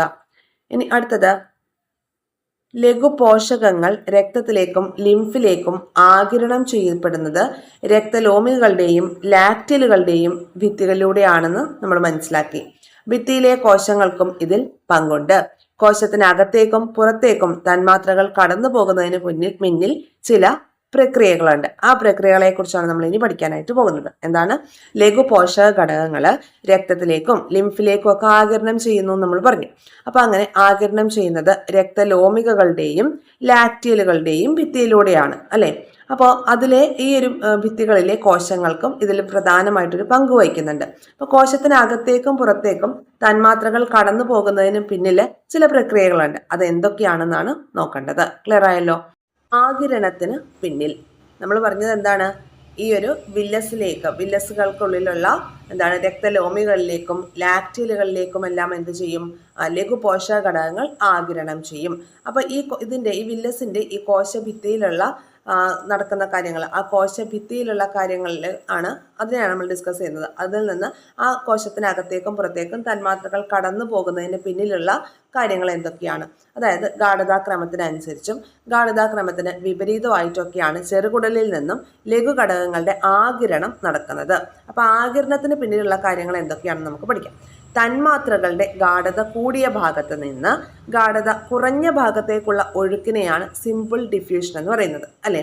അപ്പൊ ഈ സിമ്പിൾ ഡിഫ്യൂഷൻ പോലെ തന്നെ ഫെസിലിറ്റേറ്റഡ് ഡിഫ്യൂഷൻ, ഓസ്മോസിസ്, ഇതെല്ലാം എന്താ ചെയ്യുന്നത്? തന്മാത്രകളുടെ ഗാഢത കൂടിയ ഭാഗത്ത് നിന്ന് കുറഞ്ഞ ഭാഗത്തേക്കുള്ള ഒഴുക്ക്. സിമ്പിൾ ഡിഫ്യൂഷനും അങ്ങനെയാണ്, ഫെസിലിറ്റേറ്റഡ് ഡിഫ്യൂഷനും അങ്ങനെയാണ്, ഓസ്മോസിസും അങ്ങനെയാണ്. തന്മാത്രകളുടെ ഗാഢത കൂടിയ ഭാഗത്ത് നിന്ന് ഗാഢത കുറഞ്ഞ ഭാഗത്തേക്കുള്ള ഒഴുക്ക്, അതാണ് സിമ്പിൾ ഡിഫ്യൂഷൻ. അതുപോലെ തന്നെയാണ് നമ്മൾ പറഞ്ഞ ഫെസിലിറ്റേറ്റഡ് ഡിഫ്യൂഷനും ഓസ്മോസിസും. ഗാഢതാക്രമത്തിന് അനുകൂലമായതുകൊണ്ട് ഈ പ്രക്രിയയ്ക്ക് പ്രത്യേക ഊർജമൊന്നും ആവശ്യമില്ല. ഇനി ഗാഢത കൂടിയ ഭാഗത്ത് നിന്ന് കുറഞ്ഞ ഭാഗത്തേക്ക് തന്മാത്രകൾ ഒഴുകുന്ന ഒരു ഇമേജ് ആണ് നമുക്കിവിടെ കാണിച്ചിരിക്കുന്നത്. കണ്ടല്ലോ, ഗാഢത കൂടിയ ഭാഗത്ത് നിന്ന് ഗാഢത കുറഞ്ഞ ഭാഗത്തേക്കാണ് ഒഴുകുന്നത്. ക്ലിയർ ആയി? എന്നിട്ട് ഗാഢത തുല്യമാകുന്നത് വരെ ആ ഒരു ഒഴുക്ക് അങ്ങനെ കണ്ടിന്യൂ ചെയ്തുകൊണ്ടേയിരിക്കും. അപ്പൊ ഗാഢത കൂടിയ ഭാഗത്ത് നിന്ന് കുറഞ്ഞ ഭാഗത്തേക്ക് തന്മാത്രകൾ ഒഴുകുന്നത് കണ്ടില്ലേ? ഏത് ഘട്ടം വരെയാണ് ഈ ഒഴുക്ക് തുടരുന്നത്? ഏത് ഘട്ടം വരെയാണ്? രണ്ട് ഭാഗത്തും ആ ഗാഢത തുല്യമാകുന്നത് വരെ ആ ഒരു ഒഴുക്ക് കണ്ടിന്യൂ ചെയ്തുകൊണ്ടേയിരിക്കും. ഇതിനെയാണ് സിമ്പിൾ ഡിഫ്യൂഷൻ എന്ന് പറയുന്നത്. സിമ്പിൾ ഡിഫ്യൂഷന് പ്രത്യേകിച്ച് ഊർജത്തിന്റെ ആവശ്യമൊന്നും ഇല്ല. ഇനി ലാക്റ്റിലുകളിലേക്കുള്ള ഫാറ്റി ആസിഡിന്റെയും ഗ്ലിസറിന്റെയും ആഗിരണം നടക്കുന്നത് സിമ്പിൾ ഡിഫ്യൂഷനിലൂടെയാണ്. അപ്പോൾ സിമ്പിൾ ഡിഫ്യൂഷനിലൂടെയാണ് എന്ത് ചെയ്യുന്നത്? ലാക്റ്റിലേക്കുള്ള ഫാറ്റി ആസിഡ്, ഗ്ലിസറോളൊക്കെ ലാക്റ്റിലേക്ക് അബ്സോർബ് ആവുന്നത് സിമ്പിൾ ഡിഫ്യൂഷനിലൂടെയാണ്. ഇനി അർദ്ധതാര്യസ്തരം ഇല്ലാതെയും ഡിഫ്യൂഷൻ നടക്കാം. അർദ്ധതാര്യസ്തരം ഇല്ലാതെയും ഡിഫ്യൂഷൻ നടക്കാം. അതിന് എക്സാമ്പിൾ ആണ് ഈ ഗന്ധം വ്യാപിക്കുന്നത്, മഷി വെള്ളത്തിൽ പടരുന്നത്, അതൊക്കെ എന്താണ്? ഡിഫ്യൂഷനാണ്. ക്ലിയർ ആയോ? ഇനി ചില തന്മാത്രകളുടെ ഡിഫ്യൂഷൻ നടക്കുന്നത് കോശസ്തരത്തിലെ പ്രോട്ടീൻ തന്മാത്രകളുടെ സഹായത്തോടു കൂടിയാണ്. ചില തന്മാത്രകളുടെ ഡിഫ്യൂഷൻ നടക്കുന്നത് കോശസ്തരത്തിലെ പ്രോട്ടീൻ തന്മാത്രകളുടെ സഹായത്തോടു കൂടിയിട്ടാണ്. അതുകൊണ്ട് ഇതിനെ എന്ത് പറയും? ഫെസിലിറ്റേറ്റഡ് ഡിഫ്യൂഷൻ എന്ന് പറയും. പ്രോട്ടീൻ തന്മാത്രകളുടെ സഹായത്തോടു കൂടിയിട്ട് ഒരു ഫെസിലിറ്റേറ്റ് ചെയ്യുന്നത് ആരാണ്? പ്രോട്ടീൻ തന്മാത്രകളാണ്. അപ്പൊ അതുകൊണ്ട് ചില തന്മാത്രകളുടെ ഡിഫ്യൂഷൻ നടക്കുന്നത് കോശസ്തരത്തിലെ പ്രോട്ടീൻ തന്മാത്രകളുടെ സഹായത്തിലായതിനാൽ അതിനെ ഫെസിലിറ്റേറ്റഡ് ഡിഫ്യൂഷൻ എന്ന് പറയാം. അതായത് ഗ്ലൂക്കോസ്, ഫ്രക്ടോസ്, ഗാലക്ടോസ്, അമിനോ ആസിഡുകൾ ഇവയൊക്കെ രക്തലോമികകളിലേക്ക് അബ്സോർബ് ചെയ്യും നമ്മൾ പറഞ്ഞു. അതൊക്കെ എങ്ങനെയാണ്? അതൊക്കെ ഈ ഫെസിലിറ്റേറ്റഡ് ഡിഫ്യൂഷനിലൂടെയാണ്. ക്ലിയർ ആയോ? ഓക്കെ, അപ്പൊ നമ്മൾ പറഞ്ഞ കാര്യങ്ങൾ എന്തൊക്കെയാണ്? Glucose, fructose, galactose, amino acid എന്നിവ രക്തലോമികകളിലേക്ക് ആഗിരണം ചെയ്യപ്പെടുന്നത് ഫെസിലിറ്റേറ്റഡ് ഡിഫ്യൂഷനിലൂടെയാണ്. അതുപോലെ തന്നെ ലാക്റ്റിയലിലേക്കുള്ള ഫാറ്റി ആസിഡ്, ഗ്ലിസറോൾ എന്നിവയൊക്കെ ആഗിരണം ചെയ്യുന്നത് സിമ്പിൾ ഡിഫ്യൂഷനിലൂടെയാണ് എന്ന് നമ്മൾ പഠിച്ചു. ഇനി അടുത്തത് ഓസ്മോസിസിനെ കുറിച്ചാണ്. ഓസ്മോസിസ് എന്ന് പറയുമ്പോൾ ജലം ആഗിരണം ചെയ്യപ്പെടുന്നത് ഓസ്മോസിസിലൂടെയാണ്. ജലം ആഗിരണം ചെയ്യപ്പെടുന്നത് ഓസ്മോസിസിലൂടെയാണ്. ഗാഢത കൂടിയ ഭാഗത്ത് നിന്ന് കുറഞ്ഞ ഭാഗത്തേക്കുള്ള ഒരു അർദ്ധതാര്യ സ്തരത്തിലൂടെയുള്ള ജലതന്മാത്രകളുടെ പ്രവാഹത്തിനെയാണ് ഓസ്മോസിസ് എന്ന് പറയുന്നത്. എന്താണ്? ഗാഢത കൂടിയ ഭാഗത്ത് നിന്ന് കുറഞ്ഞ ഭാഗത്തേക്കുള്ള ഒരു അർദ്ധതാര്യ സ്തരത്തിലൂടെ, സെമി പെർമിയബിൾ മെംബ്രെയിനിലൂടെ ജലതന്മാത്രകളുടെ പ്രവാഹമാണ് ഓസ്മോസിസ്. ഇത് ഗാഢതാക്രമത്തിന് അനുകൂലമാണെങ്കിലും ജലതന്മാത്രകൾക്ക് മാത്രം ബാധകമാണ്. ഇത് ഗാഢതാക്രമത്തിന് അനുകൂലമാണെങ്കിലും ജലതന്മാത്രകൾക്ക് മാത്രം ബാധകമായിട്ടുള്ള കാര്യമാണ് ഈ ഓസ്മോസിസ്. ഓസ്മോസിസിലൂടെയാണ് ജലം ശരീരത്തിലേക്ക് ആഗിരണം ചെയ്യുന്നത്. ഗാഢത കൂടിയ ഭാഗത്ത് നിന്ന് കുറഞ്ഞ ഭാഗത്തേക്ക് ഒരു അർദ്ധതാര്യ സ്തരത്തിലൂടെയുള്ള ജലതന്മാത്രകളുടെ പ്രവാഹത്തിനെയാണ് ഓസ്മോസിസ് എന്ന് പറയുന്നത്. ഇനി അടുത്തത് ആക്റ്റീവ് ട്രാൻസ്പോർട്ട് ആണ്. ആക്റ്റീവ് ട്രാൻസ്പോർട്ട് എന്താണ്? ചില സന്ദർഭങ്ങളിൽ ഗാഢതാക്രമത്തിന് വിപരീതമായിട്ടും ആഗിരണം നടക്കും എന്ന് നമ്മൾ പറഞ്ഞു. ചില സന്ദർഭങ്ങളിൽ ഗാഢതാക്രമത്തിന് വിപരീതമായിട്ടും ആഗിരണം നടക്കാറുണ്ട്. ഗാഢത കുറഞ്ഞ ഭാഗത്ത് നിന്ന് കൂടിയ ഭാഗത്തേക്ക്, അപ്പൊ കുറഞ്ഞ ഭാഗത്ത് നിന്ന് കൂടിയ ഭാഗത്തേക്ക് എന്ത് ചെയ്യണം? ഈ ഒരു ആഗിരണം നടക്കണമെന്നുണ്ടെങ്കിൽ ഊർജം വേണം. ഓക്കെ, ഊർജം വേണം. അപ്പൊ ഗാഢതാക്രമത്തിന് വിപരീതമായിട്ടാണ് ആഗിരണം നടക്കുന്നത്. അതുകൊണ്ട് തന്നെ അവിടെ ഊർജം ആവശ്യമാണ്.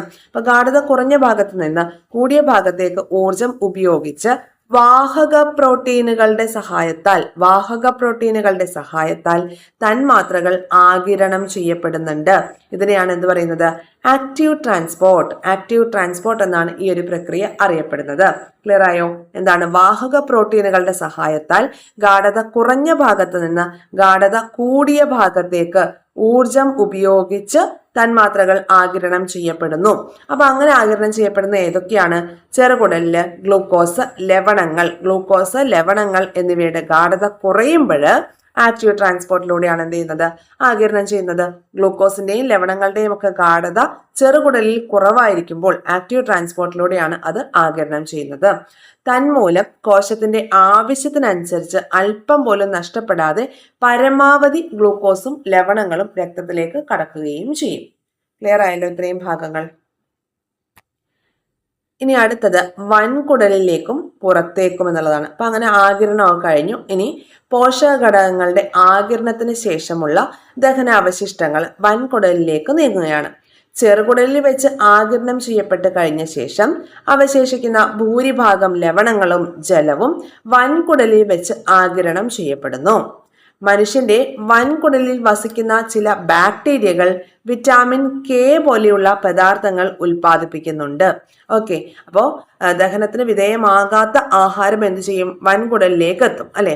അവശേഷിക്കുന്ന ജലവും ലവണങ്ങളും ഒക്കെ ആഗിരണം ചെയ്യുന്നത് വൻകുടലിൽ വെച്ചിട്ടാണ്. ഇവിടെ എന്തുണ്ട്? വൈറ്റമിൻ കെ പ്രൊഡ്യൂസ് ചെയ്യുന്ന ബാക്ടീരിയകളുണ്ട്. ഇവയുടെ ആഗിരണം എന്ത് ചെയ്യും? അപ്പോൾ വൻകുടയെ വെച്ചിട്ടാണ് നടക്കുന്നത്. മനുഷ്യന്റെ വൻകുടയെ വസിക്കുന്ന ചില ബാക്ടീരിയകൾ വൈറ്റമിൻ കെ പോലെയുള്ള പദാർത്ഥങ്ങൾ ഉൽപ്പാദിപ്പിക്കുന്നുണ്ട്. ഈ വൈറ്റമിന്റെ അബ്സോർപ്ഷൻ നടക്കുന്നത് വൻകുടലിൽ വെച്ചിട്ടാണ്. തുടർന്ന് മലാശയത്തിൽ ശേഖരിക്കപ്പെടുന്ന ദഹനാവശിഷ്ടങ്ങൾ മലദ്വാരത്തിലൂടെ പുറന്തള്ളുകയാണ് ചെയ്യുന്നത്. ഈ വൈറ്റമിൻ കെ ബാക്ടീരിയ കൂടാതെ ബി കോംപ്ലക്സ് ബാക്ടീരിയകളും ഉണ്ടെന്ന് പറഞ്ഞു കേട്ടിട്ടുണ്ട്. ഇനി അന്നപഥത്തിൽ നടക്കുന്ന നിരവധി സങ്കീർണ പ്രവർത്തനങ്ങളിലൂടെയാണ് ദഹന പ്രക്രിയ പൂർണ്ണമാകുന്നത്. അപ്പൊ ദഹന പ്രക്രിയ പൂർണ്ണമാകാൻ വേണ്ടിയിട്ട് 4 മുതൽ 5 മണിക്കൂർ വരെ സമയം ആവശ്യമുണ്ട്. അപ്പൊ അതിനനുസരിച്ച് അഡ്ജസ്റ്റ് ചെയ്തിട്ട് വേണം നമ്മൾ നമ്മുടെ ഭക്ഷണ സമയമൊക്കെ ക്രമീകരിക്കാനായിട്ട്. ക്ലിയർ ആയല്ലോ? ഇനി അടുത്തത് വരുന്നത് ഭക്ഷണത്തിലെ അതിസങ്കീർണ ഘടനയുള്ള പോഷകങ്ങളെ ആഗിരണത്തിന് അനുയോജ്യമായ രൂപത്തിൽ ലഘുഘടകങ്ങളാക്കുന്ന പ്രക്രിയയാണ് ദഹനം. എന്നാൽ സസ്യങ്ങൾ ലഘുഘടനയായ ഗ്ലൂക്കോസ് ആണ് ഓൾറെഡി നിർമ്മിക്കുന്നത്. അതുകൊണ്ട് തന്നെ വീണ്ടും അത് ദഹനത്തിന് വിധേയമാകേണ്ട ആവശ്യമില്ല. അപ്പൊ അതാണ് ഈ ചാപ്റ്റർ സ്റ്റാർട്ട് ചെയ്തപ്പോൾ ആദ്യം ഒരു കുട്ടി ഉന്നയിച്ച ചോദ്യം അതായിരുന്നു അല്ലേ. അപ്പൊ ആ ഒരു ചോദ്യത്തിനുള്ള ആൻസർ ആണ് ഇവിടെ പറഞ്ഞിരിക്കുന്നത്. ക്ലിയർ ആയല്ലോ. സസ്യങ്ങളിൽ ലഘുഘടനയുള്ള ഗ്ലൂക്കോസ് ആണ് ഓൾറെഡി നിർമ്മിച്ചു വെച്ചിരിക്കുന്നത്. അപ്പൊ അതുകൊണ്ട് തന്നെ അത് വീണ്ടും ഡൈജഷന് വിധേയമാകേണ്ട കാര്യമില്ല എന്നുള്ളതാണ്. ഇത്രയും കാര്യങ്ങളാണ് നമുക്ക് ഈ ഒരു ചാപ്റ്ററിൽ പഠിക്കാനായിട്ടുള്ളത്. ഓക്കെ, ഇവിടെ ഒരു പോയിന്റ് കൂടി പറയുന്നുണ്ട്. രുചിക്ക് പ്രാധാന്യം നൽകി ഭക്ഷ്യവസ്തുക്കൾ തിരഞ്ഞെടുക്കുന്നത് ആരോഗ്യത്തിന് ഹാനികരമാകാം. പച്ചക്കറികളും ധാന്യങ്ങളിലും അടങ്ങിയിട്ടുള്ള നാരുകൾ ദഹനത്തിന് വിധേയമാകുന്നില്ലെങ്കിലും ആഗിരണ പ്രക്രിയയെ സഹായിക്കുകയും മലവിസർജനം സുഗമമാക്കി ദഹന വ്യവസ്ഥയുടെ ആരോഗ്യം സംരക്ഷിക്കുകയും ചെയ്യുന്നുണ്ട്. അപ്പൊ ഇത്രയും കാര്യങ്ങളേ ഉള്ളൂ ഈ ചാപ്റ്ററിൽ. ഇമ്പോർട്ടൻ്റ് ആയിട്ടുള്ള ഒരു ചാപ്റ്ററാണ്. ഓക്കെ, ഇമ്പോർട്ടൻ്റ് ആയിട്ടുള്ള ചാപ്റ്ററാണ്. ചോദ്യങ്ങൾ ഒരുപാട് ചോദിച്ചിട്ടുണ്ട്. വില്ലസുകളും അതുപോലെ തന്നെ നമ്മുടെ ആ ഒരു ദഹനത്തിന്റെ ഒരു സ്റ്റേജസും പിന്നെ അതുപോലെ അന്നജം ഇപ്പോൾ എന്താണ് ചെറുകുടലിൽ വെച്ച് ഏത് രൂപത്തിലേക്ക് കൺവേർട്ട് ആവുന്നു, അതിന് സഹായിക്കുന്ന ആഗ്നേയ രസം ഏതാണ്, പിന്നെ അതുപോലെ കരളിന്റെ ഫങ്ഷൻസ്, പല്ലിന്റെ കാര്യങ്ങൾ, പിന്നെ നമ്മുടെ പെരിസ്റ്റാൾസിസ് മൂവ്മെന്റ്, പിന്നെന്താണ് സലൈവറി എൻസൈംസ്, അതെല്ലാം ചോദ്യത്തിന് വിധേയമായിട്ടുള്ള കാര്യങ്ങളാണ്. അപ്പം അതുകൊണ്ട് തന്നെ ചോദ്യ സാധ്യതയുള്ള ചാപ്റ്ററാണ്. നല്ല രീതിയിൽ പഠിച്ചു വെക്കേണ്ട ചാപ്റ്ററാണ്. അപ്പോൾ നിങ്ങളുടെ ക്ലാസ്സുകളൊക്കെ നിങ്ങൾക്ക് യൂസ്ഫുൾ ആകുന്നുണ്ടെങ്കിൽ നിങ്ങളുടെ വിലയേറിയ അഭിപ്രായങ്ങളൊക്കെ കമൻറ്റ് ബോക്സിൽ രേഖപ്പെടുത്തുക. നമ്മുടെ ചാനൽ ലൈക്ക് ചെയ്യുക, ഹൈപ്പ് ചെയ്യുക, സബ്സ്ക്രൈബ് ചെയ്ത് കാണാത്തവർ സബ്സ്ക്രൈബ് ചെയ്യുക. കൂടാതെ ടെലഗ്രാം ചാനലിലേക്ക് ജോയിൻ ചെയ്യാൻ താല്പര്യമുള്ളവർ ടെലഗ്രാം ചാനലിലേക്ക് കൂടി ജോയിൻ ചെയ്യുക. വീക്ക്ലി എക്സാംസും റിവിഷനൊക്കെ കണ്ടക്ട് ചെയ്യുന്നുണ്ട് അവിടെ. കംപ്ലീറ്റ്ലി ഫ്രീ ആണ്. അപ്പോൾ ടെലഗ്രാം ചാനലിൻ്റെ ലിങ്ക് ഫസ്റ്റ് കമൻ്റ് ആയിട്ട് കൊടുത്തിട്ടുണ്ട്. ഇത്രയും കാര്യങ്ങളാണ് പറയാനായിട്ടുള്ളത്. Thank you all.